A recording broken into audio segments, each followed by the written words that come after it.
ఏడడుగుల బంధం పార్ట్ 90 రచన మీనా కుమారి గారు. ఆ ముసలి వాళ్ళకి ఏమీ తెలియదులే, మొత్తం ఒళ్ళంతా తొడుగులు వేసుకున్నావు కదా, నువ్వు కూడా ముసలమ్మవి అనుకుని ఉంటారు అంటూ పక్కపక్క నవ్వాడు యశ్వంత్. కృష్ణవర్మకు ఆ మాటలు నవ్వు తెప్పించాయి. సరదాగా హుషారుగా నవ్వుకుంటూ గొడవలు పెట్టుకుంటూ వర్క్ చేస్తున్న వారిద్దరిని ఉదయం నుండి చూస్తుంటే శ్రావణి పదే పదే గుర్తు వచ్చింది కృష్ణవర్మకు. కాలేజీలో తన వర్క్లో బిజీగా ఉంది శ్రావణి. ఏ విషయాలు ఎలా ఉన్నా చదువు విషయంలో నెగ్లెక్ట్ చేయదు శ్రావణి. ఎందుకంటే డాక్టర్ వృత్తి ఆమెకు ప్రాణం. ఇష్టంతో ప్రేమతో చదువుతుంది.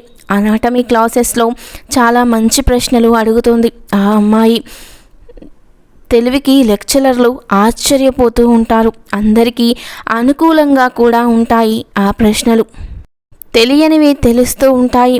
కళాశాలలో అటువంటి స్టూడెంట్స్ ఒకరు ఉంటే రాజశేఖర్ నిలయంలో దుర్గమ్మ గారు కూర్చొని దేవికతో సుప్రజతో మాట్లాడుతూ ఉన్నారు. ఏమిటో ఇల్లంతా సందడిగా ఉండేది. శ్రావణి దాని చదువులో అది పడిపోయింది. ధరణి తన బిజీలో తనే ఉండిపోయింది. గీతికను ఇప్పుడు కూడా చదివిస్తున్నాడు దేవ. ఎందుకో మరి అంటూ నవ్వారు దుర్గమ్మ గారు. గీతిక చదువుకోవాలమ్మా, ఇంకా వివరాలు తెలుసుకోవాల్సి ఉంది. దేవా చాలా తెలివిగలవాడు, అందుకే తనకు భార్యగా వచ్చిన అమ్మాయిని చక్కదిద్దుకుంటున్నారు అన్నారు ఆనంద్ నవ్వుతూ. ఇంతలో వారి ఫ్యామిలీ డాక్టర్ శారదాదేవి వచ్చారు. ఏంటి చాలా రోజుల తర్వాత కబురు చేశారు, ధరణికి ఏదైనా విశేషమా అంటూ నవ్వింది. ఆ మాట విన్న సుప్రజ సిగ్గుపడుతూ తల ఉంచుకుంది. దేవిక నవ్వుతూ రండి లోపలికి అంటూ సుప్రజను వెంట పెట్టుకొని తీసుకెళ్ళింది. సుప్రజ సిగ్గుపడింది. మేడం, హాస్పిటల్కి వచ్చి చూపించుకోవాలంటే, అందుకే మీరింటికి వెళ్ళి దారేది ఇదే కదా అని వచ్చేటప్పుడు ఒకసారి రమ్మని రిక్వెస్ట్ చేశాను అన్నది దేవిక. సిగ్గుపడడానికి ఏముంది అంటూ నవ్వారు శారదాదేవి గారు. మీ అనుమానం నిజమే, సుప్రజ తల్లి కాబోతున్నారు అని చెప్పింది శారదాదేవి. ఈ వయసులో ఇది కష్టంగా ఉంటుంది మేడం, అందుకే అబార్షన్ చేయించుకొని ఆపరేషన్ చేయించుకుందాము అనుకుంటున్నాను అంటే సుప్రజ వైపు చూశారు డాక్టర్ శారదాదేవి. ఇంతలో దేవిక లోపలికి వచ్చింది. చాలా మంచి శుభవార్త చెప్పారు మేడం అన్నది. కానీ సుప్రజ గారు ఇలా మాట్లాడుతున్నారు అని చెప్పారు శారదాదేవి గారు. ఎందుకు సుప్రజ, విషయం తెలిస్తే అత్తయ్య గారితో ఎటువంటి మాటలుంటాయో తెలుసా? నీకెందుకు సిగ్గు? ఆరోగ్యపరంగా ఏమీ తేడా లేదు కదా మేడం అన్నది దేవిక. ఆరోగ్యం అంతా పర్ఫెక్ట్గా ఉంది కాబట్టే ఆమె ప్రెగ్నెంట్ అయ్యారు అంటూ నవ్వారు శారదాదేవి గారు. ఏమీ లేదు, ఇంతమంది పిల్లలు ఇంట్లో పెద్దల ముందు ఎలా అని అంటున్న సుప్రజ వైపు చూసి ఈ విషయానికి సిగ్గుపడాల్సిందేముంది, బిడ్డలు లేక అల్లాడుతున్నారు. ఇలా ఒక మంచి అవకాశం వచ్చినప్పుడు పోగొట్టుకోవడం కరెక్ట్ కాదు అన్నారు శారదాదేవి గారు. మంచి మందులు రాయండి సుప్రజకు, ఏమీ తెలియక మాట్లాడుతుంది అని దేవిక శారదాదేవి ఇచ్చిన మందులు కూడా తీసుకుంది. జాగ్రత్త, ఆహార విషయంలో జాగ్రత్తగా ఉండండి అంటూ కొన్ని విషయాలు చెప్పారు శారదాదేవి గారు. ఒక చిన్న పుస్తకం కూడా ఇచ్చారు. కొంచెం లేటు వయసులో ప్రెగ్నెంట్ వస్తే ఎంత జాగ్రత్తగా ఉండాలి, ఆహారం ఎలా తీసుకోవాలి, ఎటువంటి ఎక్సర్సైజులు అవసరమవుతాయి అన్నీ ఆ బుక్లో ఉన్నాయి. సంతోషం చాలా ఉంది, కానీ బిడియం మాత్రం అంతకు మించి ఉంది సుప్రజలో. ఏమిటి అన్నట్లుగా విచిత్రంగా చూశారు ఆనంద్ సుప్రజ వైపు. డాక్టర్ని ఎందుకు రమ్మన్నావు దేవిక అన్నారు దుర్గమ్మ గారు. నాకు అనుమానం వచ్చింది అత్తయ్య గారు, అది నిజమే అయ్యింది. మీరు నానమ్మ కాబోతున్నారు అంటూ సుప్రజ వైపు చూసి నవ్వేసింది దేవిక. నిజమా?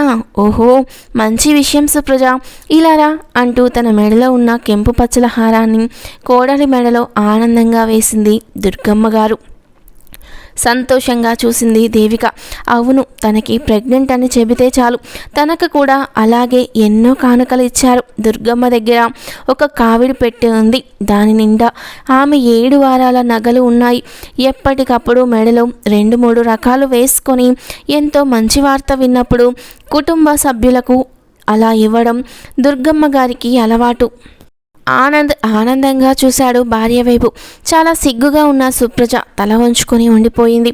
సిగ్గుపడాల్సిన విషయం ఏమీ లేదు, గర్వంగా తల్లిగా తల ఎత్తుకోవాల్సిన విషయమే అంటూ నవ్వారు దుర్గమ్మ గారు. మొత్తానికి చిన్నవాళ్ళు వెళుతున్న బండి కంటే మధ్య వయసు వాళ్ళు వెళుతున్న బండి ఫాస్ట్గా వెళ్ళింది అంటూ నవ్వేశారు దుర్గమ్మ గారు. సిగ్గుపడి పక్కకు వెళ్ళిపోయింది సుప్రజ. శ్రీనివాసరావు గారు రావడమే దుర్గమ్మ గారు ఆనందంగా చెప్పారు. ఫ్యాక్టరీలో పని వాళ్ళందరికీ స్వీట్స్ అన్నీ పంచమని చెప్పారు. సంతోషంతో ఫోన్ చేసిన గుమస్తాలకు శ్రీనివాసరావు గారు అయ్యా విశేషం ఏమిటి అని చెప్పమంటారు అంటున్న గుమస్తా మాటలకు ఆనంద్ నవ్వుతూ చూస్తున్నాడు. మా తమ్ముడు తండ్రి కాబోతున్నాడు అంటూ నవ్వుతూ చెప్పారు శ్రీనివాసరావు గారు కొంచెం ఇబ్బందిగా. దుర్గమ్మ గారు పకపక నవ్వారు.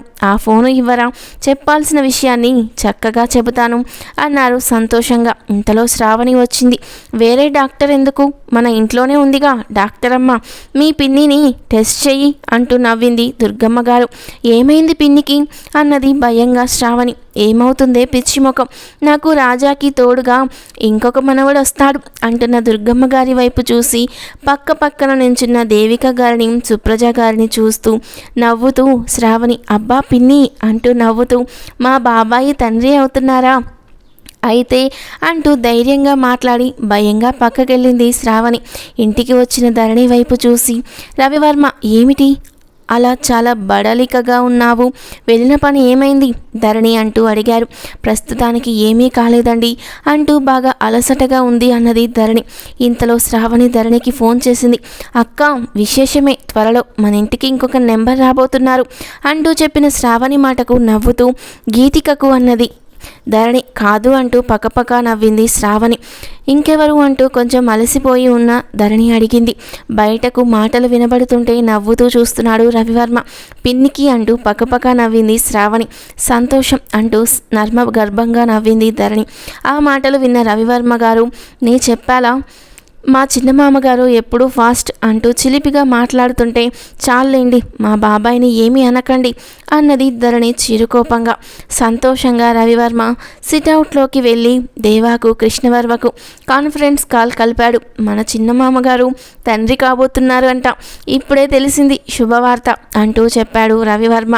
దేవ కృష్ణవర్మ పకపక నవ్వుతూ ఉంటే రవివర్మ గారు కూడా ఆనందంగా నవ్వుతున్నారు.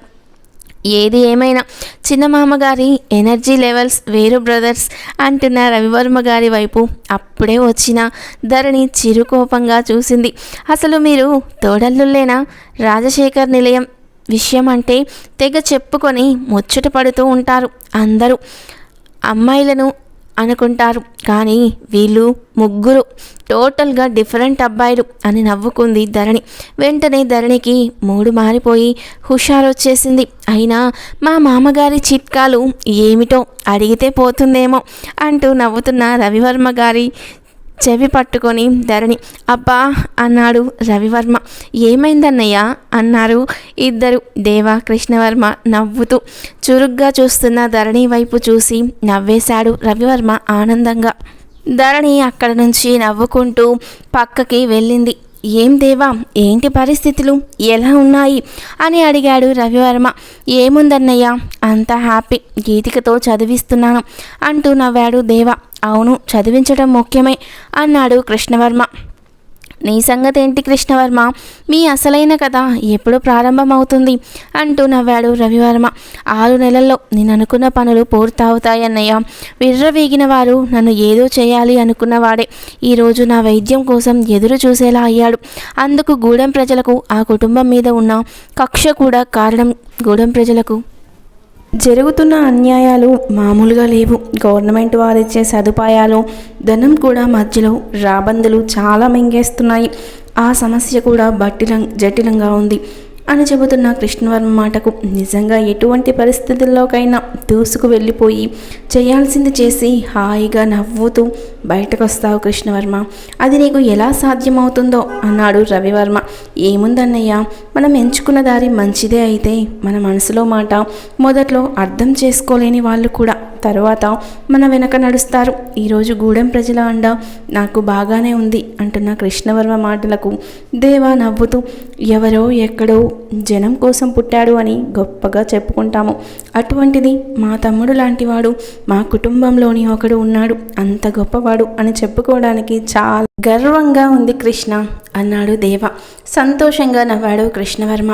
అవును, నువ్వు కోరుకున్న అమ్మాయి కోసం ఆమె కుటుంబం మొత్తాన్ని సరిదిద్దాలని, నీ వల్ల మా ఎవరికీ కూడా ఏ విషయంలోనూ బాధ కలగకూడదని ఓర్పుగా నువ్వు చేస్తున్న ప్రతి పని కూడా హర్షించదగినది, ఎవ్వరూ చేయలేని సాహసం అని రవివర్మ అంటుంటే ఏమిటన్నయ్యలు ఇద్దరు నన్ను పొగడడం కార్యక్రమంగా పెట్టుకున్నారా ఏమిటి అని నవ్వేశాడు కృష్ణవర్మ. లేదు కృష్ణ, ఆ గూడెం అడవి ప్రాంతాల్లో నివాసం ఉండాలంటే మనలాంటి వాళ్లకు ఎంత కష్టమో అది ఊహించుకుంటేనే భయంగా ఉంటుంది. ఒక్క పూట సౌకర్యం లేకపోతే భరించలేని విసుగు వస్తుంది. అటువంటిది పేద ప్రజల కోసం నువ్వు ఆ విధంగా స్వయంగా కష్టంలోకి వెళ్ళి చుట్టబెట్టుకొని మొత్తాన్ని సమర్థవంతంగా ఎదుర్కోవడం అంటే మాటలు కాదు కదా అన్నాడు రవివర్మ. ప్రజలకు సేవ చేసే గుణం నా రక్తంలోనే ఉన్నదన్నయ్య. తాతగారి ధైర్యం, నాన్నగారి తెలివి, అమ్మ ప్రతి మాట కూడా ఒక వేదవాక్కులా నాకు రక్షగా నిలబడుతోంది. అన్నిటికీ మించి మంచి మనసున్న రాజశేఖర నిలయం కుటుంబ సభ్యుల ఆశీర్వాదాలు నాకు ఎప్పుడూ ఉంటాయి. ఒంటరి వాడిని అని నేను ఎప్పుడు నాకు లేదు. అందరూ నా వాళ్ళు అన్న భరోసా, ధైర్యం, పట్టుదల, తెగింపు అన్నీ నాలోనే పెరిగాయి అంటూ నవ్వుతూ మాట్లాడాడు కృష్ణవర్మ. పాపం నా వల్ల ఒక జంట ఇక్కడ తంటాలు పడుతూ ఉన్నారు. వారిద్దరూ ఒకరినొకరు ప్రేమించుకుంటూ బయటపడకుండా నటిస్తున్నారన్నయ్య అని నవ్వుతూ చెబుతున్న కృష్ణవర్మ మాటలకు రవివర్మ నవ్వేశాడు. కృష్ణుడిలాగా నువ్వు ఉన్నావు కదా కృష్ణ, కళ్యాణం జరగక ఏమవుతుంది వారికి అంటూ నవ్వాడు దేవ. అవును, తన కళ్యాణం జరగడానికి ఒక రకంగా కారణం కృష్ణవర్మ అని దేవాకి తెలుసు కదా. గీతిక దేవా వైపు చిరుకోపంగా చూస్తుంది.